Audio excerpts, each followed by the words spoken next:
Chapter 1. The Ship Comes Home. On the 24th of February, 1815, the ship Pharaoh came into Marseille. A man on the shore jumped into a boat and went out to the ship. A young man, about 20 years old, looked over the side of the ship. He seemed to be the captain. He was the type of man who meets danger without fear. "Oh, is it you, Dantes?" cried the man in the boat.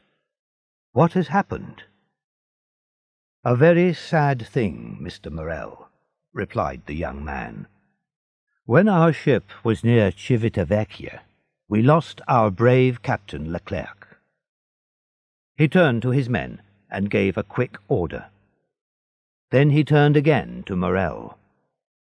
The Pharaoh was Morel's ship, and Edmond Dantes was first officer.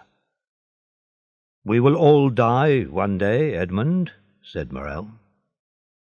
"The goods?" "They are safe, Mr. Morel. Now, come on board. Here is Danglars. He does all the buying and selling. I must look after my ship." Morel climbed quickly onto the ship and met Danglars. Danglars was about 25 years old. Nobody on the Pharaoh liked him. "Well, Mr. Morel," said Danglars, "you heard about the sad death of Captain Leclerc." "Yes. He was a brave and good man." "And a good seaman. He was old and wise. A good ship's captain for Morel and Son," replied Danglars. "A young man can be a good captain too," Morel said. "Look at our friend Edmond. He works well." "Yes," Danglars. He looked at Dantes. He did not like him. "Yes, he is young, and he is very sure of himself. When the captain died, we had to take orders from him, and as a result we lost a day and a half at the island of Elba. We needed to come straight to Marseille." "He has to take the captain's place," said Morel. "He is the first officer. But it was wrong to stop at Elba. Was the ship unsafe? Did you need to work on it?" "There was nothing wrong with the ship. We stopped at Elba and went on shore. It was a holiday, not work." "Dantes," the ship owner called. "Come here, please." "In a minute, Mr. Morel," answered Dantes. He gave an order to his men. When the ship was safely tied up, Dantes came towards Morel. "The ship is now ready," he said. "Can I help you, sir?" Danglars took a few steps back. "Why did you stop at the island of Elba?" asked Morel. "I don't know, Mr. Morel. It was Captain Leclerc's last order. He gave me a letter for Marshal Bertrand." Morel took Dantes' arm and pulled him close. "And how is Napoleon?" he said quietly. "He seemed very well." "You spoke to him?" "No." "He spoke to me," said Dantes. "He asked, 'When did you leave Marseille? What goods are on board?' He was very interested. Perhaps he wanted to buy the ship." "I am only the first officer," I said. "The ship belongs to Morel and Son." "Ah," he said, "I know them. The Morels have owned ships for many years. But there was a Morel who was a soldier. He fought with me at Valence." "True," cried Morel happily. "That was Policar Morel, my uncle. He was a great soldier, a captain. Dantes, my uncle will be very happy about Napoleon. It will bring fire into the old soldier's eyes. You were right to stop at Elba, Dantes." But don't tell people about the letter for Marshal Bertrand, and about Napoleon. You will get into trouble." "Why?" asked Dantes. "I don't know what was in the letter. Napoleon only asked me simple questions. Anyone can answer questions like those." "My dear Dantes," said the owner, "are you now free?" "Yes, Mr. Morel," Dantes replied. "Can you come and have dinner with me?" "Thank you, Mr. Morel, but I must visit my father first." "Visit your father, and then come to my house." "Thank you again, Mr. Morel, but there is another person that I must see."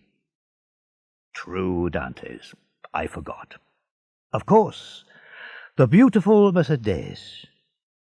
She came to see me 3 times. She wanted news about the Pharaoh." "She has promised to marry me," the young seaman said. "My dear Edmund," said the owner, "that is very good news. Now, hurry away to see your father." "Thank you, Mr. Morel. I have a question. Can I leave the ship for 14 days? "To get married?" Morel asked. "Yes, first, and then I want to go to Paris." "Yes, of course, Dantes. But come back again in 1 month. The Pharaoh can't sail without her captain." "Without her captain?" cried Dantes. His eyes were bright, and he was very happy. "Are you really going to make me captain of the Pharaoh? Oh, Mr. Morel, I thank you for my father and for Mercedes." "Good, Edmund. Go to your father. Go and see Mercedes, and then come to see me." "Shall I take you to the shore with me?" Dantes asked. "No, thank you. I'll stay and do some work with Danglars."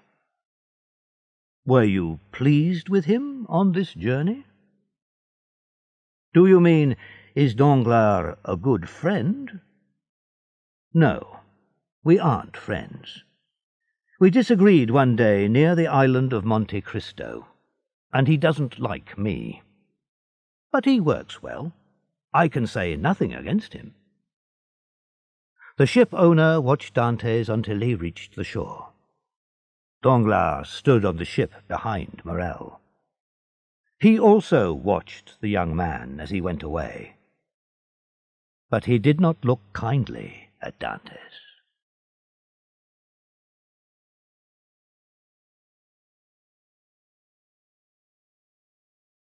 Chapter 2. Father and Son. Dantes turned into a narrow street and went into a small house. "My dear Edmund," cried his father, "my boy, my son, you are here in Marseille. Tell me all your news." "I have some sad news. The good Captain Leclerc is dead. But I am now captain of the Pharaoh. Just think, I am only 20 years old and the captain of a great ship. I will earn good money. I can buy you a new house." "What is the matter, father? Aren't you well?" "It is nothing," his father said. "You need food and a drink. Where will I find food and drink for you?" "There is nothing in the house," answered the old man. "But I don't need anything, because you are here." "When I left 3 months ago, I gave you plenty of money," Dantes said. "Yes, but I paid some money back to our friend Caderousse. He asked me for it." "But you gave Caderousse more than half of the money. Why did you do that? Here, father, take this and send for some food." Edmund put all his money on the table. "No, no," said the old man. "I don't need all that money." But here comes Caderousse. He knows that you are home. He wants to welcome you." "Hello. You have returned, Edmund," Caderousse said. "Yes, neighbour," replied Dantès. He tried to hide his real feelings. "I am ready to help you in any way." "You are rich now," said Caderousse, looking hungrily at the money on the table.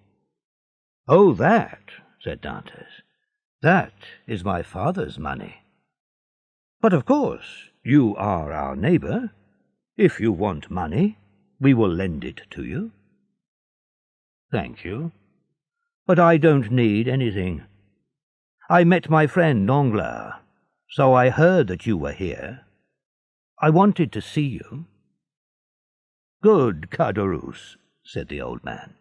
"He is a great friend to us." There was an ugly look on Caderousse's face. "Well, Morrel is pleased with you," he said. "Are you hoping to be the next captain of the Pharaoh?" "Yes, I believe that I will be the next captain. But, dear father, I must leave you. Now I must visit another person in the town." "Go, my dear boy, and God protect your wife." "His wife?" said Caderousse. "She isn't his wife yet. Mercédès is a fine girl, and fine girls have plenty of young men. But you will be captain of the Pharaoh, so my opinion of women and of Mercédès is better than yours," Dantès said. "I know that she will always love me." Edmund left the house, and Caderousse joined Danglars. The seaman was waiting for him at the corner. "He isn't captain yet," said Danglars quietly. "We can stop him. Let's go. We will stop at La Réserve and drink a glass of wine there." "Right then," Caderousse said. "But you must pay for the drink."